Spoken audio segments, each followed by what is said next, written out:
Waalaikumsalam. Minta mau Umi. Oh, ya Allah, makasih datang nih baga punya oleh-oleh. Sabrina ho, Pak Di. Oh, nah sehat. Kiban, kiban mi kenapa leni? Ya Allah, lekat nih ba, leh-lehnyo. Makasih beraya, ba. Jadi kiban mi izin. Oh sakit si kakak pun adik sakit akak. Jadi laki woman dua. Berarti padi urah enam dale. Tapi berasa si kakak kaliwo kan. Wah enam dale ngan umi yo aman. Ada oh shit kan.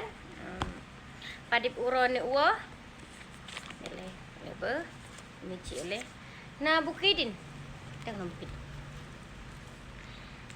kecil berarti leuro yang kau liket ban liwa nyawa karena apa liburan Medan jak Syara adik sakit iya memang tengah dalam keadaan pilek-pilek banyak rame yang sakit. Jadi padi urah si pluro. Hana pulon bi si pluro sapo juga. Berarti adik si pluro.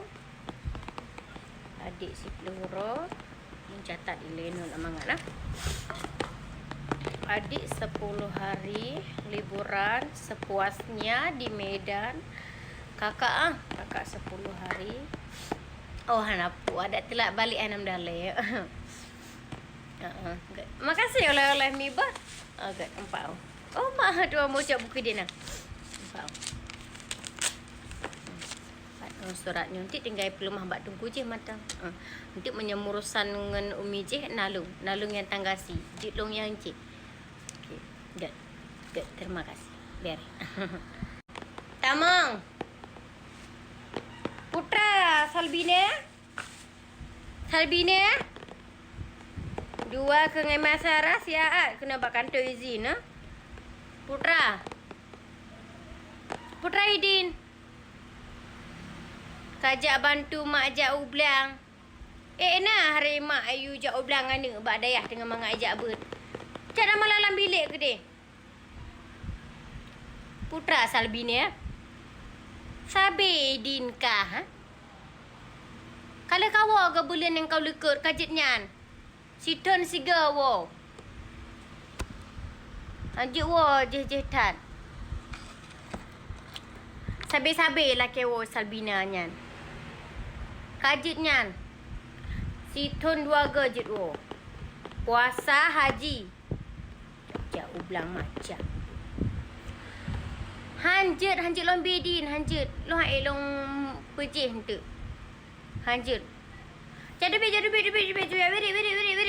Hai mandum wirid. Jadi wirid mandum. Hana wow. Sabe wo. Sakit piwo. Paju bodrin piwo. Macam dum. Jak tamang aju. Jika tamang Salbina aku deh. 2 aku. Kapok 2 aku. Sabi Idin. Hana Didin.